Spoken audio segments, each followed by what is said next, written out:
Off the Grid has been out now for about 5 months, and I've put actually over 170 hours into this game. Today, I want to give you a much more in-depth, I'm talking about a 10x better version of an ultimate beginner's guide. I'm going to be telling you the best Cyberlimbs, the best weapons, and I'm also going to be showing you in a live game how to actually dominate your opponents and hopefully, fingers crossed, catch the win. I have a 25% win rate with about a 5.6 KD. I've been playing solo trio, so as someone that doesn't even play with teammates, this will be an excellent indicator for how to play off the grid. First things first, I want to shout out Movement Buff. Movement Buff made an excellent guide, and to be honest, probably the best guide when it comes to optimizing FPS on off the grid. If you're playing OTG, I think being competitive, you need to get the most frames possible. Movement Buff has the best video to get the most FPS. So I would say watch his video if you want to go ahead and get the best FPS. I'm not going to try to poach it. So big shout out to Movement Buff, and let's get into the actual loadouts. Now, this is the meta loadout that I have been testing out. The Piercer, I think, is an excellent sniper rifle. The Tacoma is a wonderful SMG, and then we have a double ripper meta with a Roadrunners. I'm going to be showing it to you on the tryout zone just to show you how it kind of operates. We have the sniper rifle, which if you scope in and hold it down, charges up. After it's fully charged up, practically one shot. So pretty awesome stuff there. There is a bit of a tips and tricks thing because that's part of this video. You'll hold it down but not scope in. We hear the clicks. You go ahead, scope in, and it's already fully charged. So what you'll be doing is you'll be running around or whatever, right? You'll be doing your thing, and then scope in. Boom.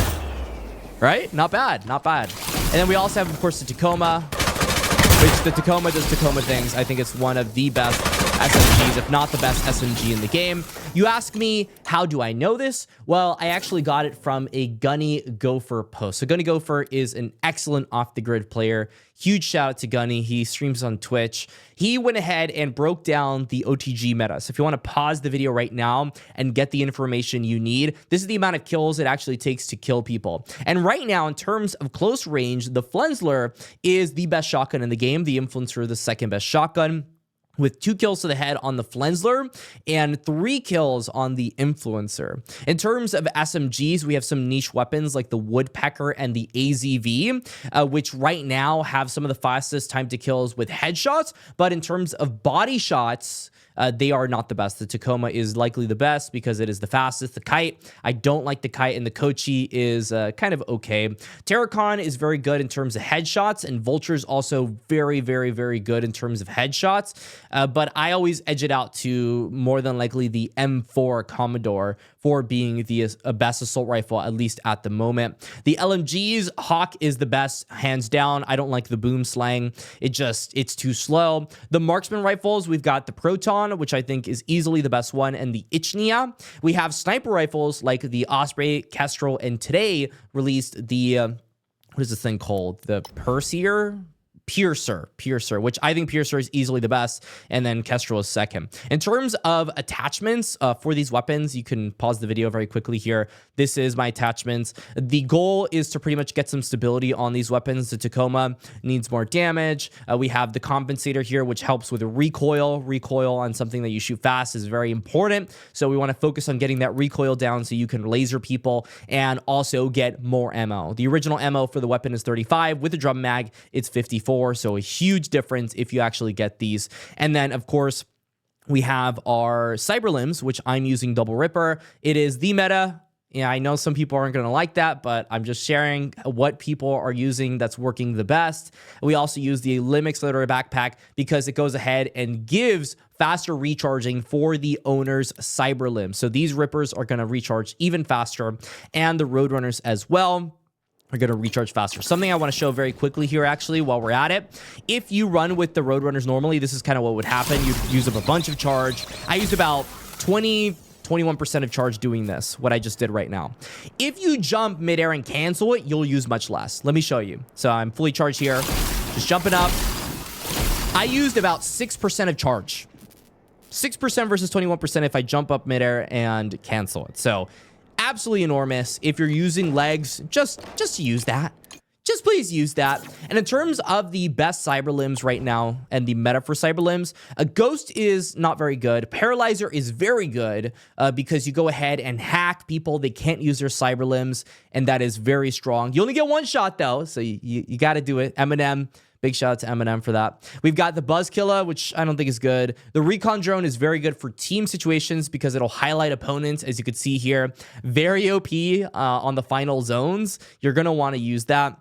If you're solos, though, don't bother. Just use Paralyzer. Slam Fist isn't good in this patch. They nerfed it. Don't like it. Hookshot, not very good either. The Kinetic Shield has its uses, but I don't really like it that much. You could shoot at people's legs and get through it. But if they decide to shoot you normally, then they're about to get absolutely blasted. The Javelina is okay. You can lock on to people midair and do some damage.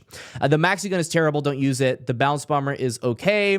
Phosphor, I would rather use a Sniper. Trip Mine in team situations can be used, but in solos, don't use it. In Slugger, Skunk Paw, don't even pick it up. Don't even pick up these two because they're just absolutely terrible. And in terms of legs, Leapers and Roadrunners are okay. Everything else is pretty meh. Hammerhead's early game has its use cases. It'll stagger your opponent. You'll hop up. I don't think it's that bad. So your goal when you get into the game is going ahead and hopping onto this Netrunner mission. It's Dance Dance Revolution. Usually you can't go ahead and try to grab it on the first rotation, so on the closest place to where the actual drop pod is dropping.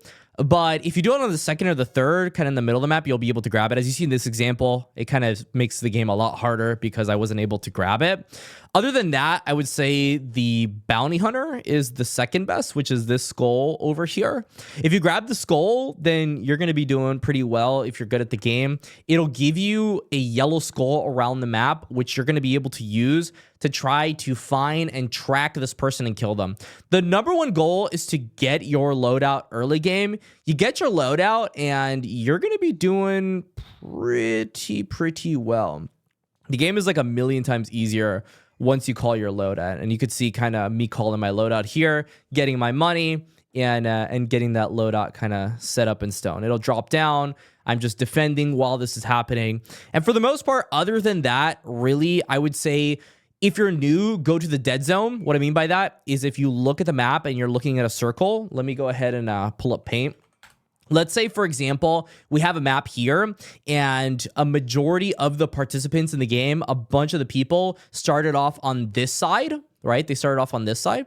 You're going to want to be on the opposite side. You're going to want to be on like this corner over here, kind of just chilling out. This is dead. That has less people. This is hot. So this is the hot zone. It's going to have a majority of the people, the participants in the game. If you're new, stick to the dead zone. If you're someone that wants to get sweaty, then go to the hot zone and have fun there. It really is all about getting as much money. So you want as much of the money as possible to be able to revive your teammates at all times.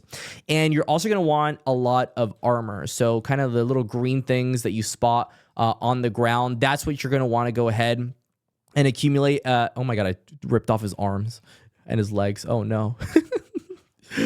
But yeah, you're going to want to go ahead and accumulate as much armor as possible. Those are also hexes. So these hexes, you're going to be able to use and put them on the map to get actual skins, which later on, in the future, it's kind of like CSGO. You're going to be able to sell for real money, which I think is pretty awesome. Other than that, it's all about accumulating armor, which you'll see armor right there. I just skipped over it. This little green thing right here, get as many of them as possible. You want at least 20. At least 20 of them by endgame. And that'll be kind of all you really need to know to dominate off the grid. So let me know your thoughts in the comments section. I've been playing a lot of this game, and I'll likely keep making content. Check out the streams, and I'll see y'all later.